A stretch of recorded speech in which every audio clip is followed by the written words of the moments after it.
HCN ನ್ಯೂಸ್ಗೆ ಸ್ವಾಗತ. ನಾನು ಪ್ರಿಯಾ. ಈಗ ಹೆಡ್ಲೈನ್ಸ್. ಅಕ್ಟೋಬರ್ 9ರಿಂದ ಹಾಸನಾಂಬೆ ದರ್ಶನ ಆರಂಭ. ಜಿಲ್ಲಾಡಳಿತದಿಂದ ಸಕಲ ಸಿದ್ಧತೆ. ಗಣ್ಯರಿಗೆ ನಿಗದಿತ ಸಮಯ. ಭಕ್ತರ ಅನುಕೂಲಕ್ಕೆ ಅತ್ಯಾಧುನಿಕ ವ್ಯವಸ್ಥೆ. ಆಕರ್ಷಕ ಜಾತ್ರಾ ಕಾರ್ಯಕ್ರಮಗಳು. ಮಾಹಿತಿ ಹಂಚಿಕೊಂಡ ಡಿಸಿ ಲತಾ ಕುಮಾರಿ. ಅರಣ್ಯ ಉಳಿದರೆ ಮಾತ್ರ ಭೂಮಿ ಉಳಿಯುತ್ತದೆ. ಪ್ರಾಣಿ ಸಂಪತ್ತು ಮತ್ತು ಮನುಷ್ಯ ಸಂಪತ್ತಿನ ಸಹಬಾಳ್ವೆ ಅತ್ಯಗತ್ಯ. ಪ್ರಾಣಿ ಸಂಪತ್ತು ಕೊಲ್ಲುವವರ ವಿರುದ್ಧ ಕಠಿಣ ಕ್ರಮ ಶತಸಿದ್ಧ. ಮುಖ್ಯಮಂತ್ರಿ ಸಿದ್ದರಾಮಯ್ಯ ಎಚ್ಚರಿಕೆ. ಸಿಜೆಐ ಮೇಲೆ ಶೂ ಎಸೆತ ಪ್ರಕರಣ. ಶೂ ದಾಳಿ ಖಂಡಿಸಿ ನಗರದಲ್ಲಿ ದಲಿತ ಸಂಘಟನೆಗಳ ಧರಣಿ ಸತ್ಯಾಗ್ರಹ. ಆರೋಪಿ ಬಂಧನಕ್ಕೆ ಆಗ್ರಹ.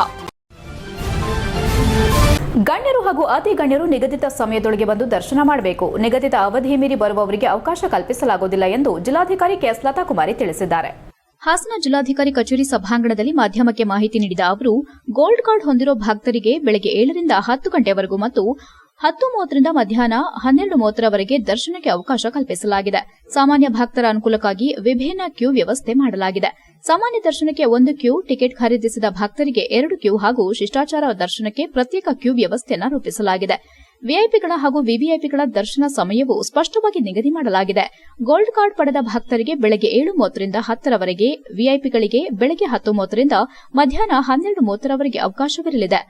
5 ಅಥವಾ 6 ಗಣ್ಯರಿಗೆ ಮಾತ್ರ ಶಿಷ್ಟಾಚಾರ ಅನ್ವಯವಾಗಲಿದೆ. ವಿಐಪಿಗಳ ಜೊತೆ ಬರುವವರಿಗೂ ಸಂಖ್ಯೆ ನಿಯಂತ್ರಣ ಹೇರಲಾಗಿದೆ. ವಿಐಪಿಗಳು 4 ಜನರನ್ನ ಮಾತ್ರ ಕರೆದುಕೊಂಡು ಬರಬಹುದೆಂದು ಹೇಳಿದರು.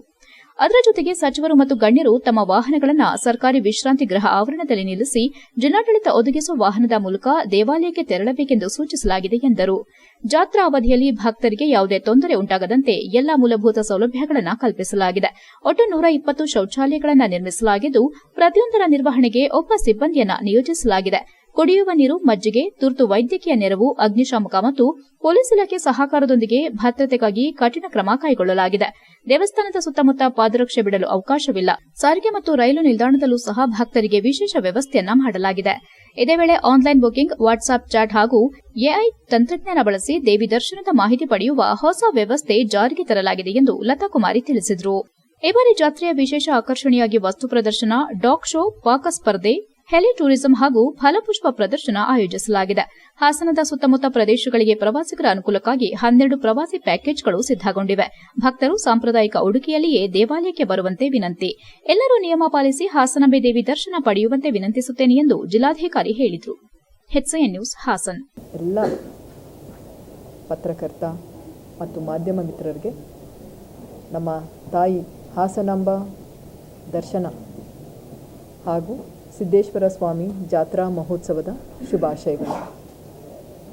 ಪ್ರತಿ ವರ್ಷದಾಗೆ ನಮ್ಮ ಹಾಸನ ಜಿಲ್ಲೆಯಲ್ಲಿ ತಾಯಿ ಹಾಸನಾಂಬ ಜಾತ್ರಾ ಮಹೋತ್ಸವವನ್ನು ಆಚರಿಸ್ತಾ ಬಂದಿದ್ದೇವೆ. ಈ ವರ್ಷವೂ ಸಹ ನಾವು ಅತ್ಯಂತ ಸಡಗರದಿಂದ, ಸಂತೋಷದಿಂದ, ಸಂಭ್ರಮದಿಂದ ಆಚರಿಸ್ತಾ ಇದ್ದೇವೆ. ಅದಕ್ಕೆ ಜಿಲ್ಲಾಡಳಿತ ಈಗ ಅನೇಕ ಸಭೆಗಳನ್ನು ನಡೆಸಿದೆ ಮತ್ತು ಅನೇಕ ತಯಾರಿಗಳನ್ನು ಮಾಡಿ ಎಲ್ಲ ವ್ಯವಸ್ಥಿತವಾಗಿ ಈಗ ಪ್ರತಿ ವರ್ಷ ಇದೇನು ಹೊಸದೇ ಅಲ್ಲ, ಪ್ರತಿ ವರ್ಷ ನಡೀತಾ ಬಂದಿದೆ. ಅದೇ ರೀತಿಯಾಗಿ ಈ ಬಾರಿಯೂ ಸಹ ಎಲ್ಲ ವ್ಯವಸ್ಥೆಯನ್ನು ಮಾಡಿಕೊಂಡಿದೆ. ಆದಾಗ್ಯೂ ದಿನಾಂಕ 6ನೇ ತಾರೀಕು ಮಾನ್ಯ ಪ್ರಾಣಿ ಸಂಪತ್ತಿಲ್ಲದೆ ಅರಣ್ಯ ಸಂಪತ್ತಿಗೆ ಮೌಲ್ಯವೇ ಇಲ್ಲ. ಹೀಗಾಗಿ ಪ್ರಾಣಿ ಸಂಪತ್ತನ್ನು ಕೊಲ್ಲುವವರ ವಿರುದ್ಧ ಕಠಿಣ ಕ್ರಮ ಶತಸಿದ್ಧ ಎಂದು ಮುಖ್ಯಮಂತ್ರಿ ಸಿದ್ದರಾಮಯ್ಯ ಸ್ಪಷ್ಟ ಎಚ್ಚರಿಕೆ ನೀಡಿದ್ದಾರೆ. ವಿಧಾನಸೌಧದ ಬ್ಯಾಂಕ್ವೆಟ್ ಹಾಲ್ನಲ್ಲಿ ನಡೆದ 71ನೇ ವನ್ಯಜೀವಿ ಸಪ್ತಾಹದ ಸಮಾರೋಪ ಸಮಾರಂಭದಲ್ಲಿ ಪರಿಸರ, ಅರಣ್ಯ ಸಂರಕ್ಷಣೆ, ಮುಖ್ಯಮಂತ್ರಿ ಪದಕ ವಿತರಿಸಿ ಮಾತನಾಡಿ, ಸಾಕು ಹಸುವನ್ನ ತಿಂದಿದೆ ಎನ್ನೋ ಕಾರಣಕ್ಕೆ ಹುಲಿಗಳಿಗೆ ವಿಷ ಹಾಕೋದನ್ನ ಸಹಿಸಲು ಸಾಧ್ಯವಿಲ್ಲ. ಯಾರೇ ಅರಣ್ಯ ಮತ್ತು ಪ್ರಾಣಿ ಸಂಪತ್ತನ್ನು ಕೊಲ್ಲಲು ಮುಂದಾದರೆ ಅಂತಹವರ ವಿರುದ್ಧ ಕಠಿಣ ಕಾನೂನು ಕ್ರಮ ಕೈಗೊಳ್ಳಲಾಗುವುದು. ಅವರು ಎಷ್ಟೇ ದೊಡ್ಡವರಾಗಿದ್ರೂ ಮುಲಾಜು ನೋಡದೆ ಕಾನೂನು ಕ್ರಮ ಕೈಗೊಳ್ಳುವುದಾಗಿ ಹೇಳಿದರು. ಮಾನವ ವನ್ಯಜೀವಿ ಸಹಬಾಳ್ವೆಯ ಪರಿಸರ ಪೂರಕವಾದ ಆಶಯ ಮತ್ತು ಉದ್ದೇಶಕ್ಕಾಗಿ ವನ್ಯಜೀವಿ ಸಪ್ತಾಹವನ್ನು ಆಚರಿಸಲಾಗುತ್ತಿದೆ. ಅರಣ್ಯದ ಉಳಿವು ಭೂಮಿಯ ಉಳಿವು ಎನ್ನುವುದನ್ನು ಮರೆಯಬಾರದು ಎಂದರು. ಆನೆ ಮತ್ತು ಹುಲಿ ಸಂಪತ್ತಿನಲ್ಲಿ ನಮ್ಮ ರಾಜ್ಯ ಮೊದಲು ಮತ್ತು 2ನೇ ಸ್ಥಾನದಲ್ಲಿದೆ. ಇದರ ಜೊತೆಗೆ ಪ್ರಾಣಿ ಮತ್ತು ಮನುಷ್ಯರ ಸಂಘರ್ಷ ತಪ್ಪಿ ಸಹಬಾಳ್ವೆ ಏರ್ಪಡಬೇಕು. ಇದಕ್ಕಾಗಿ ಪ್ರಾಣಿಗಳು ಕಾಡು ಬಿಟ್ಟು ಹೊರಗೆ ಬರುತ್ತಿವೆ ಎನ್ನುವ ಬಗ್ಗೆ ಅಧ್ಯಯನಗಳು ನಡೆದು ವೈಜ್ಞಾನಿಕ ಪರಿಹಾರ ಕಂಡುಕೊಳ್ಳಬೇಕಿದೆ ಎಂದರು. ಹುಲಿ, ಆನೆಗಳ ಹತ್ಯೆ ಪ್ರಕರಣಗಳ ಬಗ್ಗೆ ಕಳವಳ ವ್ಯಕ್ತಪಡಿಸಿದ ಮುಖ್ಯಮಂತ್ರಿಗಳು, ಅರಣ್ಯಾಧಿಕಾರಿಗಳು ಹೆಚ್ಚು ಜವಾಬ್ದಾರಿಯಿಂದ ಕರ್ತವ್ಯ ನಿರ್ವಹಿಸಬೇಕು. ಹುಲಿ ಹತ್ಯೆ ಮಾಡಿದವರು ಮತ್ತು ಪ್ರಾಣಿ ಸಂಪತ್ತನ್ನು ಕೊಲ್ಲುವವರ ವಿರುದ್ಧ ಕಠಿಣ ಕ್ರಮ ಶತಸಿದ್ಧ ಎಂದು ಮುಖ್ಯಮಂತ್ರಿಗಳು ಎಚ್ಚರಿಸಿದರು. ದಿನೇ ದಿನೇ ಅರಣ್ಯ ಪ್ರದೇಶ ಕಡಿಮೆಯಾಗುತ್ತಿದ್ರೆ ಮನುಷ್ಯಕುಲ ಉಳಿಯಲು ಸಾಧ್ಯವಿಲ್ಲ. ಆದ್ದರಿಂದ ಅರಣ್ಯದ ಉಳಿವು ಮನುಷ್ಯನ ಉಳಿವು ಎನ್ನುವುದನ್ನು ಪ್ರತಿಯೊಬ್ಬರೂ ಅರ್ಥ ಮಾಡಿಕೊಳ್ಳಬೇಕು ಎಂದರು. ಅರಣ್ಯ ಮತ್ತು ಪರಿಸರ ಸಚಿವರಾದ ಈಶ್ವರ್ ಖಂಡ್ರೆ, ಅರಣ್ಯ ರಾಯಭಾರಿ ಅನಿಲ್ ಕುಂಬ್ಳೆ, ಮುಖ್ಯಮಂತ್ರಿಗಳ ಕಾನೂನು ಸಲಹೆಗಾರರಾದ ಪೊನ್ನಣ್ಣ, ರಾಜಕೀಯ ಕಾರ್ಯದರ್ಶಿ ನಜೀರ್ ಅಹಮದ್ ಸೇರಿದಂತೆ ಹಲವು ಗಣ್ಯರು ಉಪಸ್ಥಿತರಿದ್ದರು. HCN news, Bengaluru. ಈ ಕಾರ್ಯಕ್ರಮದಲ್ಲಿ ಮುಖ್ಯ ಅತಿಥಿಗಳಾಗಿ ಭಾಗವಹಿಸಿರ್ತಕ್ಕಂಥ ಅರಣ್ಯ ಸಚಿವರು ಆದಂಥ ಶ್ರೀ ಈಶ್ವರ್ ಖಂಡ್ರೆ ಅವರ, ಕಾನೂನು ಸಲಹೆಗಾರರಾದಂಥ ಹಾಗೂ ಶಾಸಕರಾದಂಥ ಶ್ರೀ ಪೊನ್ನಣ್ಣ ಅವರ, ರಾಜಕೀಯ ಕಾರ್ಯದರ್ಶಿಗಳು ಮೇಲ್ಮನೆಯ ಸದಸ್ಯರು ಆದಂಥ ಶ್ರೀ ನಜೀರ್ ಅಹಮದ್ ಅವರ, ಅರಣ್ಯ ಮತ್ತು ವನ್ಯಜೀವಿ ರಾಯಭಾರಿಗಳು ಹಾಗೂ ಅಂತಾರಾಷ್ಟ್ರೀಯ ಕ್ರಿಕೆಟ್ ಪಟುವಾಗಿದ್ದಂಥ ಶ್ರೀ ಅನಿಲ್ ಕುಂಬ್ಳೆ ಅವರ,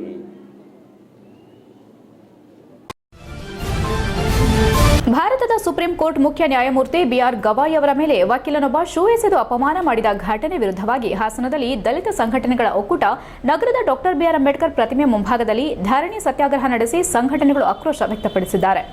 ಪ್ರತಿಭಟನೆಯಲ್ಲಿ ಮಾತನಾಡಿದ ಆರ್ಪೆ ರಾಜ್ಯಾಧ್ಯಕ್ಷ ಸತೀಶ್, ಮುಖ್ಯ ನ್ಯಾಯಮೂರ್ತಿ ಬಿಆರ್ ಗವಾಯ್ ಅವರ ಮೇಲೆ ಶೂ ಎಸೆದಿರುವುದು ಕೇವಲ ವ್ಯಕ್ತಿಗತ ಹಲ್ಲೆಯಲ್ಲ, ಇದು ದೇಶದ ಪ್ರಜಾಪ್ರಭುತ್ವ, ಕಾನೂನು, ಸಂವಿಧಾನ ಮತ್ತು ಜನರ ಗೌರವದ ಮೇಲಿನ ದಾಳಿ. ಹಾಸನ ಜಿಲ್ಲೆಯ ಸಮಸ್ತ ದಲಿತ ಸಂಘಟನೆಗಳು ಈ ಆಘಾತಕಾರಿ ಘಟನೆಯನ್ನ ತೀವ್ರವಾಗಿ ಖಂಡಿಸುತ್ತೇವೆ ಎಂದರು. ಸರ್ಕಾರದಿಂದ ನ್ಯಾಯಾಂಗದ ಗೌರವವನ್ನು ಕಾಪಾಡಲು ಕಠಿಣ ಕ್ರಮ ಕೈಗೊಳ್ಳುವಂತೆ ಆಗ್ರಹಿಸಿ ಇಂತಹ ಧಾರ್ಮಿಕ ಅಂಧ ಭಕ್ತಿಯ ಹೆಸರಲ್ಲಿ ನಡೆಯುವ ಹಿಂಸಾತ್ಮಕ ನಡವಳಿಕೆಗಳನ್ನು ತಡೆಗಟ್ಟಬೇಕೆಂದು ಒತ್ತಾಯಿಸಿದರು. ಪ್ರತಿಭಟನೆಯಲ್ಲಿ ಹಿರಿಯ ದಲಿತ ಮುಖಂಡರಾದ ಕೃಷ್ಣದಾಸ್ ಮತ್ತು ಈರೇಶ್ ಹಿರಿಹಳ್ಳಿ, ಎಂ ಸೋಮಶೇಖರ್, ಪ್ರೊಫೆಸರ್ ಕೃಷ್ಣಯ್ಯ, ಶಿವಮ್ಮ, ಭಾಗ್ಯ ಕಲವೀರ್, ನಿವೃತ್ತ ಇಂಜಿನಿಯರ್ ಪುಟ್ಟರಾಜು, ಉಳುವಾರೆ ಹರೀಶ್, ತೋಟೇಶ್, ಜಗದೀಶ್, ರಮೇಶ್, ಪ್ರಕಾಶ್, ಕುಮಾರ್ ಗೌರವ, ಧರ್ಮ, ಕುಮಾರಸ್ವಾಮಿ, ರಾಮು, ನಲ್ಲಪ್ಪ ಸೇರಿದಂತೆ ಅನೇಕ ದಲಿತ ಸಂಘಟನೆಗಳ ಮುಖಂಡರು ಮತ್ತು ಕಾರ್ಯಕರ್ತರು ಭಾಗವಹಿಸಿ ಘೋಷಣೆಗಳನ್ನು ಕೂಗಿದ್ರು. HCN news, Haasan. ಮೊನ್ನೆ ಸರ್ವೋಚ್ಚ ನ್ಯಾಯಾಲಯದಲ್ಲಿ ಒಬ್ಬ RSSನ ಮನಸ್ಥಿತಿ ಉಳ್ಳಂಥವನು, ಪುರೋಹಿತಶಾಹಿಯ ಜಾತಿವಾದವನ್ನು ಮನಸ್ಥಿತಿ ಉಳ್ಳಂಥ ಒಬ್ಬ ವಕೀಲ, ಅವನಿಗೂ ಕೂಡ 70 ವರ್ಷ ಆಗಿದೆ. ಆ ವಕೀಲ ನಮ್ಮ ಸುಪ್ರೀಂ ಕೋರ್ಟ್ನ ಮುಖ್ಯ ನ್ಯಾಯಮೂರ್ತಿಗಳಾದಂಥ BR ಗವಾಯ್ ಅವರ ಮೇಲೆ ಶೂ ಎಸೆತಕ್ಕಂಥ ಕೆಲಸವನ್ನು ಮಾಡಿದ್ದಾರೆ.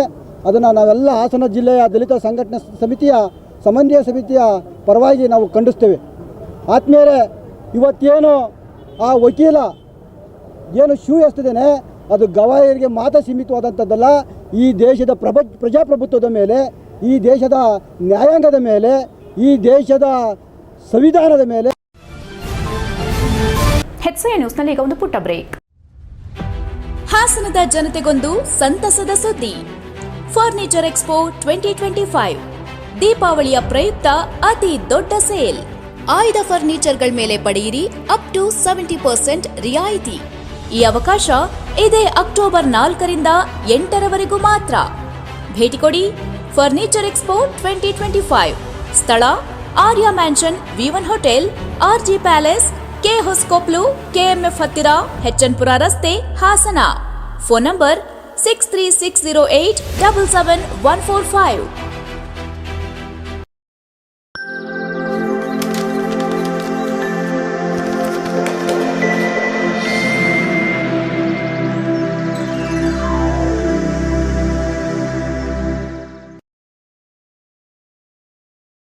ಬ್ರೇಕ್ನ ನಂತರ HCN ನ್ಯೂಸ್ಗೆ ಸ್ವಾಗತ.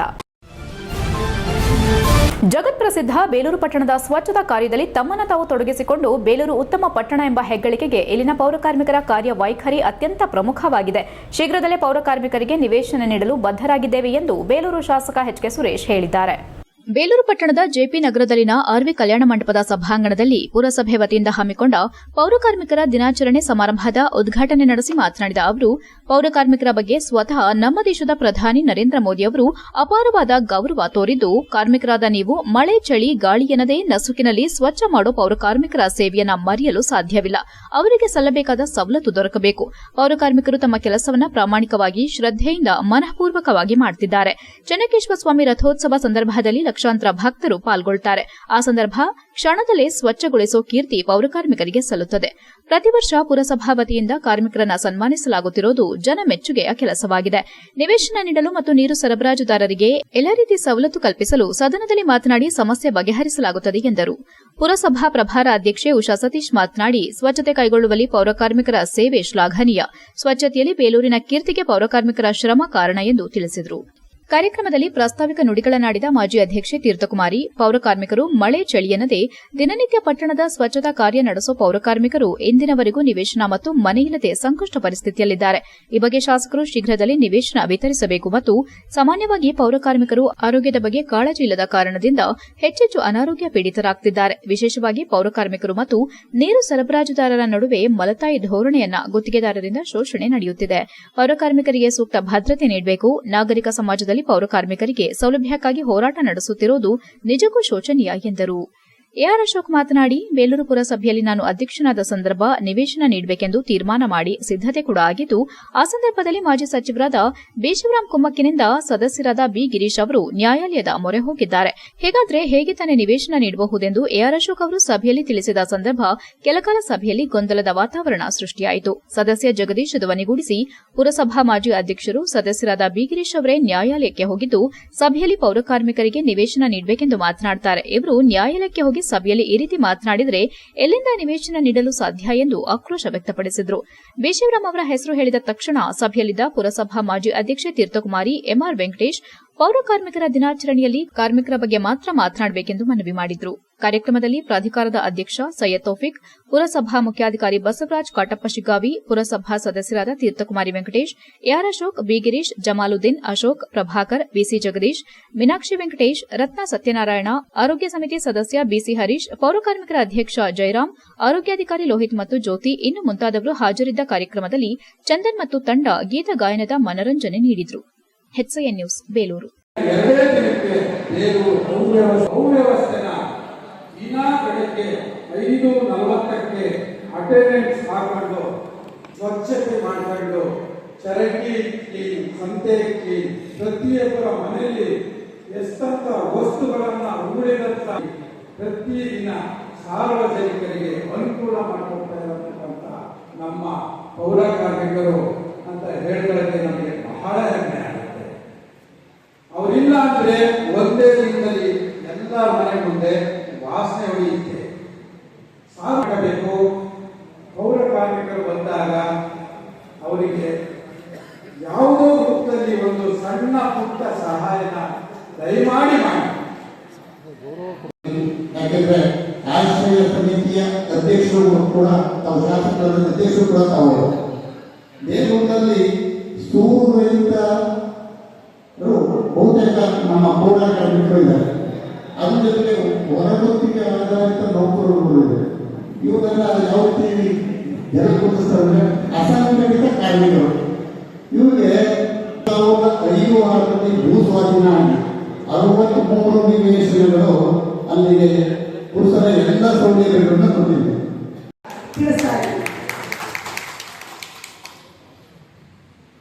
ಏನು ಪೌರ ಕಾರ್ಮಿಕರು ಅಂದ್ರೆ ಇವತ್ತು ಮಳೆ ಗಾಳಿ ಬಿಸಿಲು ಚಳಿ ಅನ್ನದೇ ಬೆಳಗ್ಗೆ ಎಲ್ಲರೂ ಮಲಗಿರುವಂತಹ ಸಮಯದಲ್ಲಿ 5 ಗಂಟೆಗೆ ಎದ್ದು ಇಡೀ ನಗರವನ್ನು ಸ್ವಚ್ಛ ಮಾಡುವಂತಹ ಕಾಯಕ ಯೋಗಿಗಳು ನಮ್ಮ ಪೌರ ಕಾರ್ಮಿಕರು. ಇಂತಹ ಇವರ ದಿನಾಚರಣೆಯನ್ನು ನಾವು ಅತ್ಯಂತ ಏನು ಸರ್ಕಾರದ ವತಿಯಿಂದ ಯಾಕೆ ಆಚರಿಸ್ತಿದ್ದಾರಪ್ಪ ಅಂದ್ರೆ ಬರೀ ದಿನಾಚರಣೆ ಮಾಡೋದು ಮಾತ್ರ ಈ ರೀತಿಯ ಒಂದು ಏನು ಇವತ್ತೇನು ಮಾಡಿದ್ವಿ ನಾವು ಆ ಥರದ ಕಾರ್ಯಕ್ರಮ ಅಲ್ಲ. ಅವರ ಕುಂದು ಕೊರತೆಗಳೇನಿದೆ ಅವರ ಬೇಡಿಕೆಗಳನ್ನು ಈಡೇರಿಸುವಂತಹ ಸರ್ಕಾರದಿಂದ. ಸಮಸ್ತ ಕರ್ನಾಟಕ ರಾಜ್ಯ ಸರ್ಕಾರಿ ನೌಕರ ಬಂಧುಗಳಿಗೆ ಶ್ರೀ ಹಾಸನಾಂಬ ದೇವಿ ಮತ್ತು ಶ್ರೀ ಸಿದ್ದೇಶ್ವರ ಸ್ವಾಮಿ ಜಾತ್ರಾ ಮಹೋತ್ಸವದ ಶುಭಾಶಯಗಳನ್ನು ಕರ್ನಾಟಕ ರಾಜ್ಯ ಸರ್ಕಾರಿ ನೌಕರರ ಸಂಘದ ರಾಜ್ಯ ಉಪಾಧ್ಯಕ್ಷ ಕೆಎಂ ಶ್ರೀನಿವಾಸ್ ತಿಳಿಸಿದ್ದಾರೆ. ಹಾಸನ ನಗರದಲ್ಲಿ ಮಾಧ್ಯಮದೊಂದಿಗೆ ಮಾತನಾಡಿದ ಕೆಎಂ ಶ್ರೀನಿವಾಸ್ ಅವರು, ಹಾಸನಾಂಬ ದೇವಿ ದರ್ಶನವನ್ನ ಭಕ್ತಾದಿಗಳು ಉತ್ತಮ ರೀತಿಯಲ್ಲಿ ಪಡೆಯಿರಿ, ಯಾವುದೇ ರೀತಿ ಗೊಂದಲಗಳಿಗೆ ಅವಕಾಶ ನೀಡಬೇಡಿ. ಈ ಬಾರಿ ಜಿಲ್ಲಾಡಳಿತ ಉತ್ತಮ ರೀತಿಯಲ್ಲಿ ಜಾತ್ರೋತ್ಸವವನ್ನು ಆಯೋಜನೆ ಮಾಡಿದೆ, ಅದಕ್ಕಾಗಿ ಜಿಲ್ಲಾಡಳಿತಕ್ಕೆ ಅಭಿನಂದನೆಗಳನ್ನು ತಿಳಿಸಿದರು. ಮುಂದುವರೆದಂತೆ ಮಾತನಾಡಿದ ಕೆಎಂ ಶ್ರೀನಿವಾಸ್ ಅವರು, ಭಕ್ತಾದಿಗಳಿಗೆ ಉತ್ತಮ ರೀತಿ ದೇವಿ ದರ್ಶನ ಪಡೆಯಲು ಸಕಲ ಸಿದ್ದತೆಯನ್ನ ಮಾಡಲಾಗಿದೆ. ಇದರ ಸದುಪಯೋಗವನ್ನು ಎಲ್ಲರೂ ಪಡೆದುಕೊಂಡು ದೇವಿ ದರ್ಶನ ಪಡೆದು ತಮ್ಮ ಜೀವನದಲ್ಲಿ ಯಶಸ್ಸು ಪಡೆಯಿರಿ ಎಂದು ಹಾರೈಸಿದ್ದಾರೆ. HCI news Hassan. ನಮಸ್ಕಾರ.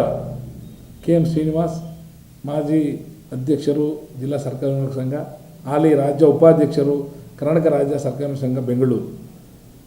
ಮೊದಲಿಗೆ ವರ್ಷಕ್ಕೊಮ್ಮೆ ದರ್ಶನವನ್ನು ನೀಡುತ್ತಿರುವಂಥ ನಮ್ಮ ಹಾಸನಾಂಬ ತಾಯಿಯ ಹಾಗೂ ಸಿದ್ದೇಶ್ವರ ಜಾತ್ರಾ ಮಹೋತ್ಸವದ ಹಾರ್ದಿಕ ಶುಭಾಶಯವನ್ನು ತಿಳಿಸಲು ಇಷ್ಟಪಡ್ತೀನಿ. ಸಮಸ್ತ ನಾಡಿನ ಜನತೆಗೆ, ಸಮಸ್ತ ಸರ್ಕಾರಿ ನೌಕರ ಬಂಧುಗಳಿಗೆ ನಮ್ಮ ಹಾಸನಾಂಬ ತಾಯಿ ದರ್ಶನವನ್ನು ಪಡೆಯುತ್ತಿರುವಂಥ ಈ ಸುಸಂದರ್ಭದಲ್ಲಿ, ಸಿದ್ದೇಶ್ವರ ಜಾತ್ರಾ ಸುಸಂದರ್ಭದಲ್ಲಿ ಶುಭಾಶಯವನ್ನು ತಿಳಿಸೋಕ್ಕೆ ಇಷ್ಟಪಡ್ತೀನಿ. ಸಮಸ್ತ ಸರ್ಕಾರಿ ನೌಕರ ಬಂಧುಗಳು ಹಾಗೂ ಎಲ್ಲ ನಾಡಿನ ಜನತೆ ಹಾಗೂ ರಾಜ್ಯಾದ್ಯಂತ ಆಗಮಿಸುವಂಥ ಎಲ್ಲ ಭಕ್ತರು ಈ ಒಂದು ತಾಯಿಯ ದರ್ಶನವನ್ನು ಪಡೆಯಬೇಕು. ಈ ಒಂದು ವ್ಯವಸ್ಥೆಯನ್ನು ಮಾಡಲಾಗಿದೆ. ದರ್ಶನಕ್ಕೋಸ್ಕರ ಜಿಲ್ಲಾಡಳಿತ ತುಂಬ ಅಚ್ಚುಕಟ್ಟಾದ ವ್ಯವಸ್ಥೆಯನ್ನು ಮಾಡಿದೆ. ಎಲ್ಲರೂ ಸಹ ಸಮಾಧಾನದಿಂದ ಸಾಲು ಸಾಲಾಗಿ ಬಂದು ದೇವಿ ದರ್ಶನವನ್ನು ಮಾಡಿ ತಮ್ಮ ಆಶೀರ್ವಾದವನ್ನು ಪಡೆಯೋದ್ರ ಮೂಲಕ ತಮ್ಮ ಜೀವನವನ್ನು ರೂಪಿಸ್ಕೋಬೇಕು ಅಂತ ವಿನಂತಿಸ್ತೀನಿ. HCI ನ್ಯೂಸ್ನಲ್ಲಿ ಈಗ ಒಂದು ಪುಟ್ಟ ಬ್ರೇಕ್.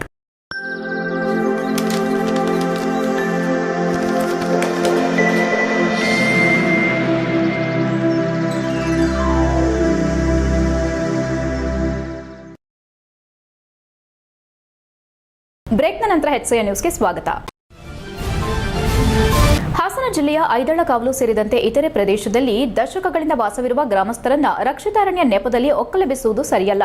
ಜಿಲ್ಲಾಧಿಕಾರಿಗಳು ಈ ನಿಟ್ಟಿನಲ್ಲಿ ರೈತಪರ ಕ್ರಮಗಳನ್ನು ಕೈಗೊಳ್ಳಬೇಕೆಂದು ಮಾಜಿ ಸಚಿವ ಬಿ ಶಿವರಾಮ್ ಒತ್ತಾಯಿಸಿದ್ದಾರೆ.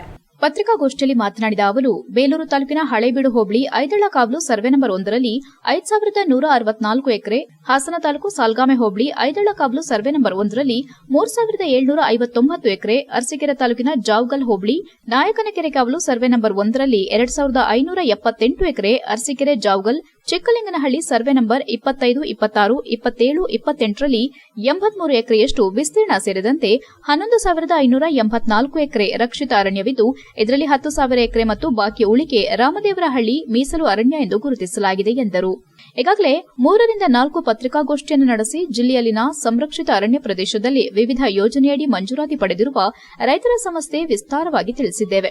ಜಿಲ್ಲೆಯಲ್ಲಿ ಸುಮಾರು 50,000 ಕುಟುಂಬಗಳು ಅರಣ್ಯ ಸಂರಕ್ಷಣೆ ನೆಪದಲ್ಲಿ ಬೀದಿ ಪಾಲಾಗಿದ್ದು, ಕೂಡಲೇ ಸರ್ಕಾರ ಹಾಗೂ ಜಿಲ್ಲಾಡಳಿತ ಸೂಕ್ತ ಕ್ರಮ ಕೈಗೊಳ್ಳಬೇಕೆಂದು ಆಗ್ರಹಿಸಿದರು.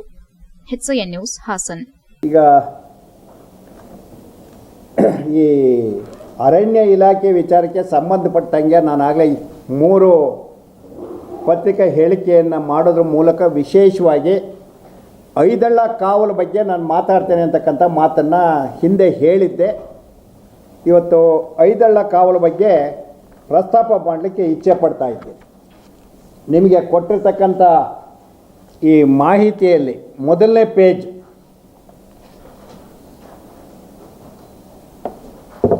ಅಧಿಸೂಚನೆ ಸಂಖ್ಯೆ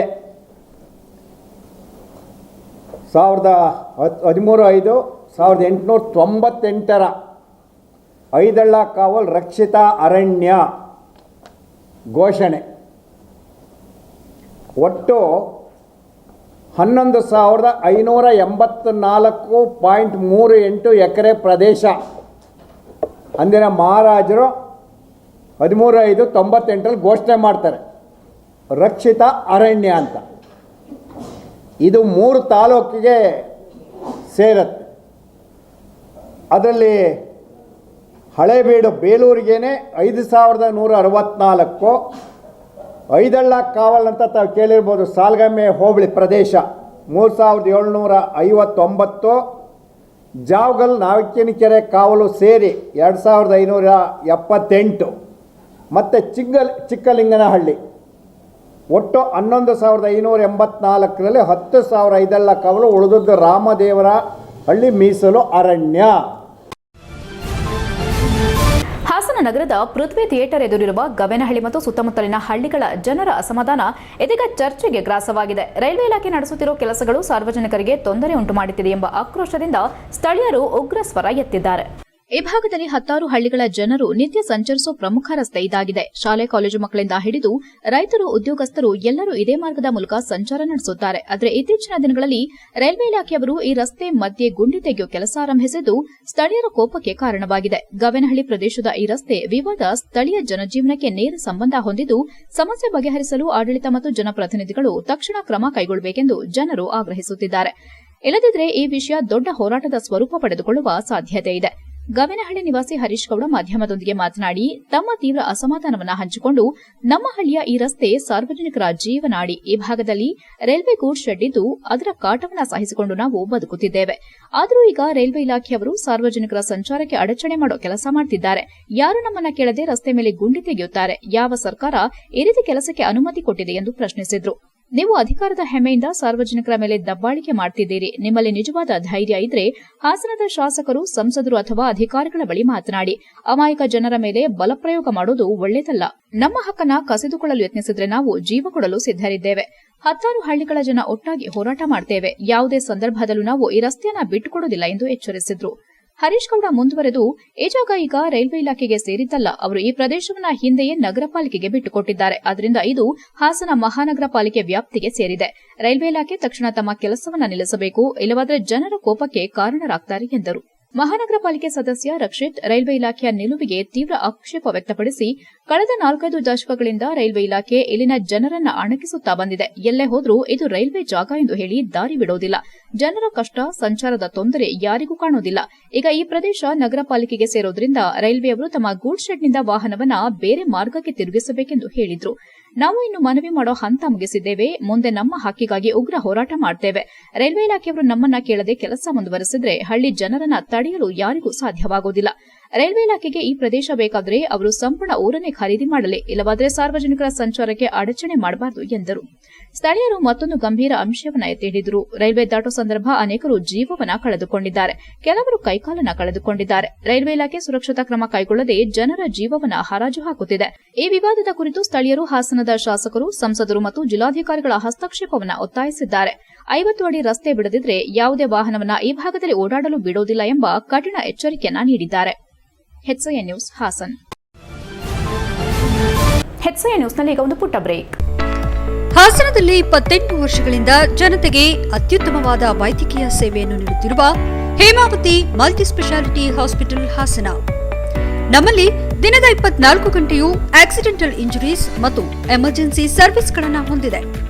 ಹೇಮಾವತಿ ಆಸ್ಪತ್ರೆಯ ಡಾಕ್ಟರ್ ನಿಖಿಲ್ ಆರ್ ಭಟ್ ರವರು MS ಆರ್ಥೋಪೆಡಿಕ್ನಲ್ಲಿ ಚಿನ್ನದ ಪದಕ ಪಡೆದು ಸಿಂಗಾಪುರ್ ಜನರಲ್ ಹಾಸ್ಪಿಟಲ್ನಲ್ಲಿ ಫೆಲೋಶಿಪ್ ಇನ್ ಜಾಯಿಂಟ್ ರಿಪ್ಲೇಸ್ಮೆಂಟ್ ಸರ್ಜರಿಯ ಪದವಿ ಪಡೆದು ಸೇವೆಯನ್ನ ಸಲ್ಲಿಸಿರುತ್ತಾರೆ.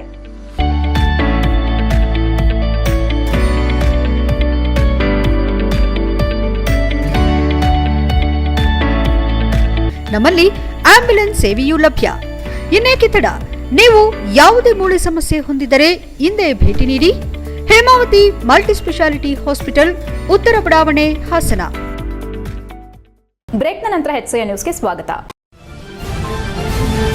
ಹಾಸನ ಜಿಲ್ಲೆಯ ಪ್ರತಿಷ್ಠಿತ ಮಲೆನಾಡು ತಾಂತ್ರಿಕ ಶಿಕ್ಷಣ ಸಂಸ್ಥೆ ಜಟಾಪಟಿಗೆ ಕೊನೆಗೂ ತೆರೆ ಬಿದ್ದಿದ್ದು, ಡಿಆರ್ ಆದೇಶ ಹಿನ್ನೆಲೆ ಅಧಿಕೃತವಾಗಿ 5 ವರ್ಷಗಳ ಅವಧಿಗೆ ಚುನಾಯಿತರಾಗಿ ಆಯ್ಕೆಯಾಗಿದ್ದ ಪದಾಧಿಕಾರಿಗಳು ಮತ್ತೆ ಆಡಳಿತ ಮಂಡಳಿ ಕಚೇರಿ ಪ್ರವೇಶಿಸಿ ಮತ್ತೆ ಕಾರ್ಯಭಾರವನ್ನು ಪ್ರಾರಂಭಿಸಿದ್ದಾರೆ. ಕಳೆದ ಕೆಲ ದಿನದ ಹಿಂದೆ ಆಡಳಿತ ಮಂಡಳಿಯಲ್ಲಿ ಒಂದಿಷ್ಟು ಗೊಂದಲಗಳು ಏರ್ಪಟ್ಟಿದ್ದ ಪರಿಣಾಮ ಆಡಳಿತ ಮಂಡಳಿ ಕಚೇರಿಗೆ ಬೀಗ ಹಾಕಿ 2 ಬಣದವರು ಪ್ರವೇಶಿಸದಂತೆ ಪೊಲೀಸರು ನಿರ್ಬಂಧ ವಿಧಿಸಿದ್ರು. ನಿರ್ಬಂಧ ತೆರವುಗೊಂಡ ಹಿನ್ನೆಲೆ ಪದಾಧಿಕಾರಿಗಳು ಬೀಗ ತೆಗೆದು ಕಚೇರಿಯನ್ನ ಪ್ರವೇಶಿಸಿದ್ರು. ಈ ಸಂದರ್ಭದಲ್ಲಿ ಮಾತನಾಡಿದ ಸಂಸ್ಥೆ ಅಧ್ಯಕ್ಷ RT ದೇವೇಗೌಡ ಹಾಗೂ ಕಾರ್ಯದರ್ಶಿ ಜಗದೀಶ್ ಚೌಡುಬಳಿ ಅವರು, ದಿನಾಂಕ 11/1/2025ರಂದು 20 ಜನ ನಿರ್ದೇಶಕರ ಬೆಂಬಲದೊಂದಿಗೆ ಸರ್ವಾನುಮತದಿಂದ 5 ವರ್ಷಗಳ ಅವಧಿಗೆ ನಾವು ಅಧ್ಯಕ್ಷರು, ಕಾರ್ಯದರ್ಶಿಗಳಾಗಿ ಆಯ್ಕೆಯಾಗಿದ್ದು, ಇದುವರೆಗೂ ಸಹಕಾರ ಸಂಘದ ರಿಜಿಸ್ಟ್ರಾರ್ ಅವರಿಂದಾಗಲಿ, ನ್ಯಾಯಾಲಯದಿಂದಾಗಲಿ ಅಥವಾ ಸರ್ಕಾರದಿಂದಾಗಲಿ ನಮ್ಮ ಆಡಳಿತ ಮಂಡಳಿಯನ್ನ ಪದಚ್ಯುತಿಗೊಳಿಸಿರುವುದಾಗಿ ತೀರ್ಪು ಅಥವಾ ಆದೇಶ ಅಧಿಕೃತವಾಗಿ ಪ್ರಕಟವಾಗಿರುವುದಿಲ್ಲ. ಮುಂದುವರೆದು ಈ ಹಿಂದೆ ಸ್ವಯಂ ಘೋಷಿತ ಅಧ್ಯಕ್ಷರು ಎಂದು ಬಿಂಬಿಸಿಕೊಂಡಿದ್ದ BR ಗುರುದೇವ್ ಅವರಿಗೆ ಹಾಸನ ಸಹಕಾರ ಸಂಘಗಳ ಉಪನಿಬಂಧಕರು 13 ಜನ ನಿರ್ದೇಶಕರಿರುವ ತಂಡ ಅಧಿಕಾರ ನಡೆಸಬಹುದೆಂದು ಅಭಿಪ್ರಾಯಿಸಿ ಹಿಂಬರಹ ನೀಡಿತ್ತು.